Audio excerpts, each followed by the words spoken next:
देखिए, गिरिराज सिंह किस विभाग के मंत्री हैं बिहार में कोई नहीं जानता।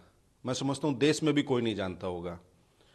जानकारी के लिए बता दूं, वो इस देश के कपड़ा मंत्री हैं। अभी कुछ दिन पहले भारत सरकार ने देश भर में 7 पीएम मित्र मेगा टेक्सटाइल पार्क स्थापित करने की मंजूरी दी है। लेकिन ये जो कपड़ा मंत्री हैं देश के, बिहार में एक भी टेक्सटाइल पार्क स्थापित नहीं करा पाए। लेकिन जब हमारी सरकार थी महागठबंधन की, तेजस्वी जी जिसमें डिप्टी सीएम थे, यहाँ से बिहार सरकार का प्रस्ताव केंद्र सरकार को गया हुआ है कि चंपारण के चनपटिया में हमारे पास इतनी भूमि उपलब्ध है और यहाँ टेक्सटाइल पार्क स्थापित किया जाए। वहाँ छोटे छोटे क्लस्टर स्थापित होना शुरू हुए हैं। लेकिन कोई नहीं जानता है कि ये कपड़ा मंत्री हैं। पूरा बिहार इनको जानता है कि ये लफड़ा मंत्री हैं। इनका जो गिरिराज सिंह का मन का पेंडुलम है ना, वो खाली बकवास और बकवाद, बेकारी और बर्बादी, बकबक और बड़बड़ तथा हिंदू और मुसलमान के बीच ही झूलता रहता है। वो कभी शिक्षा की, स्वास्थ्य की, सड़क की, बिजली की, पानी की, विकास की, नौकरी की, गरीबी की, बेरोजगारी की कभी कोई बात नहीं करते। क्यों? क्योंकि उनके पास मुद्दा ही नहीं है। उनको लफड़ा के लिए तो रखा ही हुआ है बीजेपी ने और प्रधानमंत्री जी ने।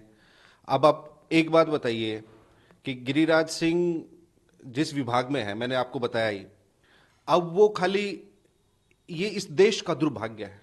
और दुर्भाग्य के साथ साथ ये एक संवैधानिक संकट है कि एक भारत सरकार का मंत्री, केंद्रीय मंत्री, कैबिनेट मंत्री, साथी देशवासियों के बारे में कह रहा है कि आप उनको 100 थप्पड़ मारिए।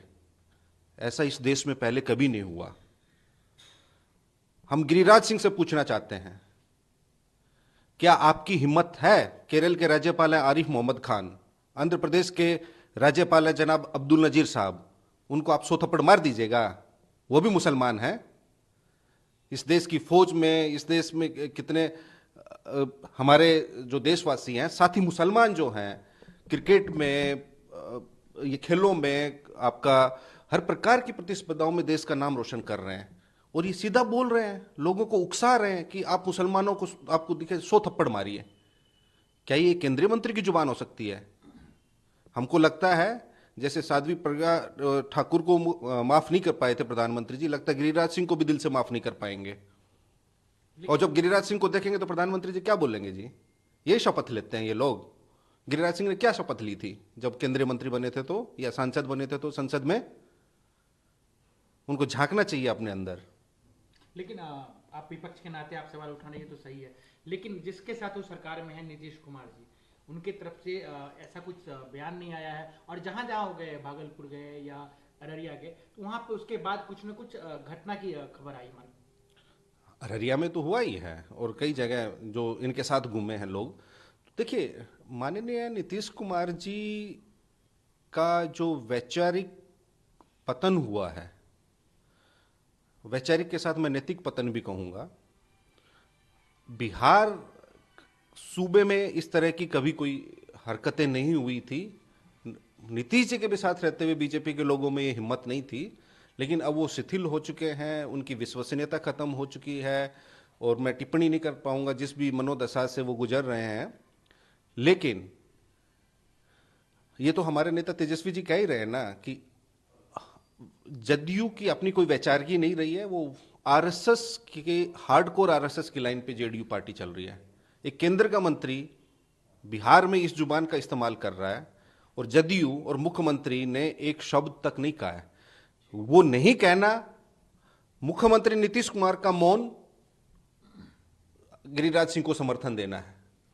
अगर नीतीश कुमार मौन है इस विषय पे तो समझिए वो गिरिराज सिंह का समर्थन कर रहे हैं। उनका नैतिक समर्थन है, वैचारिक समर्थन है, तभी जदयू की कोई अपना स्टैंड नहीं है।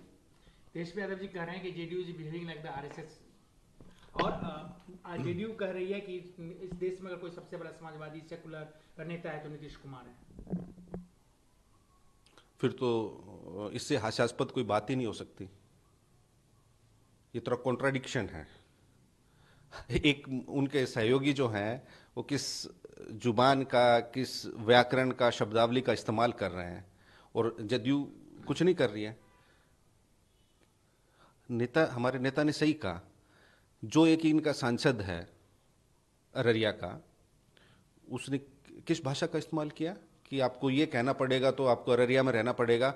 जिस दिन उन्होंने मुसलमानों के बारे में टिप्पणी की, उसी दिन 3 घंटे बाद नीतीश कुमार ने, जो कि गृह मंत्री भी हैं बिहार सरकार के, उनको वायु श्रेणी की सुरक्षा प्रदान की। तो इसमें शक और शुबा कहाँ रह गया है कि जदयू आरएसएस की लाइन पे नहीं चल रही है? ये तो बीजेपी करती है ना, जो गाली देता है उसको सुरक्षा बढ़ाते हैं उनकी। बिहार में वही कर रहे हैं। अररिया का सांसद बोला, 3 घंटे बाद नीतीश कुमार जी ने उनको सम्मानित करते हुए, अनुग्रहित करते हुए उनकी सुरक्षा श्रेणी बढ़ा दी। तो जाहिर सी बात है नीतीश कुमार जी और जदयू आरएसएस के एजेंडे पे काम कर रहे हैं, क्योंकि बिहार एक अकेला ऐसा राज्य है जहां बीजेपी ने अकेले दम पे अपनी सरकार नहीं बनाई है। पूरे उत्तर भारत में बिहार बचा है, और वही बीजेपी चाहती है, और नीतीश कुमार जी उसमें पूर्ण सहयोग कर रहे हैं, क्योंकि उनको पता है मेरा तो आखिरी है, और बार बार बोल ही रहे मेरे तो पुराने सहयोगी हैं। और वो भी आप जान ही रहे हैं आरएसएस के किन किन संस्थापक जो हैं, उनको जाके वो उनके तस्वीर पे, मूर्ति पे माल्यार्पण तो कर ही रहे हैं। किसी कोई समाजवादी नेता आपने देखा है किसी आरएसएस वाले के यहाँ जाके माल्यार्पण करते हुए? तो कहाँ से समाजवादी हैं वो?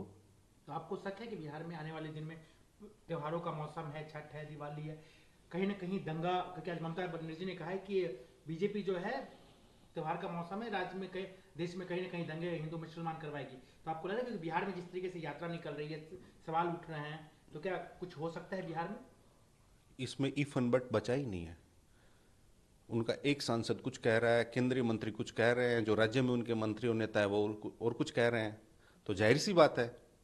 और ममता बनर्जी जी ऐसा कह रहे हैं, अनुभवी हैं वो काफ़ी, वो भी स्टेट चला रही हैं काफ़ी लंबे समय से, तो कुछ फीडबैक होगा, इनपुट होगा तो कह रहे हैं ना। और बीजेपी का तो दंगा और पंगा तो बीजेपी का चरित्र है, समाज में एक दूसरे को आपस में लड़ाना, झगड़ा कराना आपस में।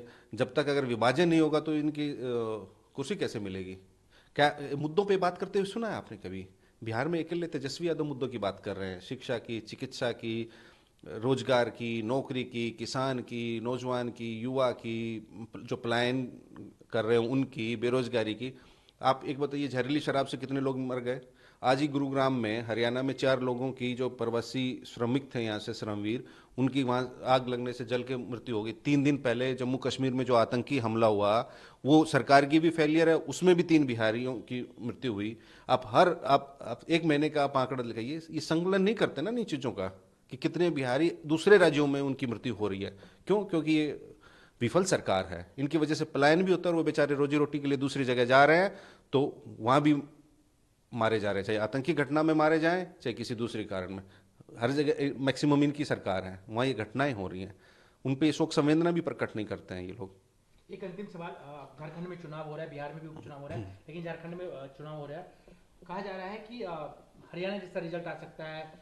मुख्यमंत्री जो असम के हैं, कई बड़े मंत्री, कई बड़े नेता वहां पे चाह रहे हैं कि सरकार को पलटने में लगे हुए हैं। मतलब उनका कहना है कि इस बार तुम्हारी सरकार आएगी। क्या आपको लगता है कि, क्योंकि आप वहाँ गठबंधन में लड़ रहे हैं चुनाव? झारखंड में इंडिया अलायंस का जो हमारा गठबंधन है वो बिल्कुल मजबूत है, और हम वो जीत रहे हैं। आरंभ है प्रचंड, जीत रहे हैं हम झारखंड।